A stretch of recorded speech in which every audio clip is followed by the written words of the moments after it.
Si apre con il grande slancio la seconda edizione del progetto didattico La Valle racconta il mito, con i nuovi percorsi sui documenti antichi all'Archivio di Stato e sui libri antichi della Biblioteca Lucchesiana, promosso dall'Inner Well Club di Agrigento e rivolto agli studenti delle scuole superiori di primo e secondo grado della provincia. L'iniziativa, mirata a sensibilizzare le nuove generazioni sul ricco patrimonio culturale di Agrigento, coinvolge diverse istituzioni scolastiche del territorio e si ripropone di favorire nei giovani una maggiore consapevolezza e valorizzazione della propria identità culturale. In linea con questa nuova fase, già 4 classi dell'Istituto Comprensivo Agrigento Centro hanno partecipato con entusiasmo alla prima visita guidata presso il Museo Archeologico Pietro Griffo, dove hanno potuto ammirare la celebre collezione Pannitteri,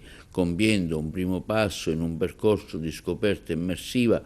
tra storia, mito e bellezza. Siamo profondamente convinti che l'educazione alla conoscenza, al godimento e all'uso responsabile del patrimonio culturale rappresenti un diritto fondamentale per tutti i ragazzi. Il nostro obiettivo è quello di coinvolgere e stimolare gli studenti nella scoperta del proprio territorio attraverso un approccio interdisciplinare che unisce storia, arte, archeologia, mitologia e lo studio delle fonti archivistiche e librarie, quanto dichiarato dalla presidente dell'Inner Well Club di Agrigento, Patrizia Vitellaro Di Giovanni.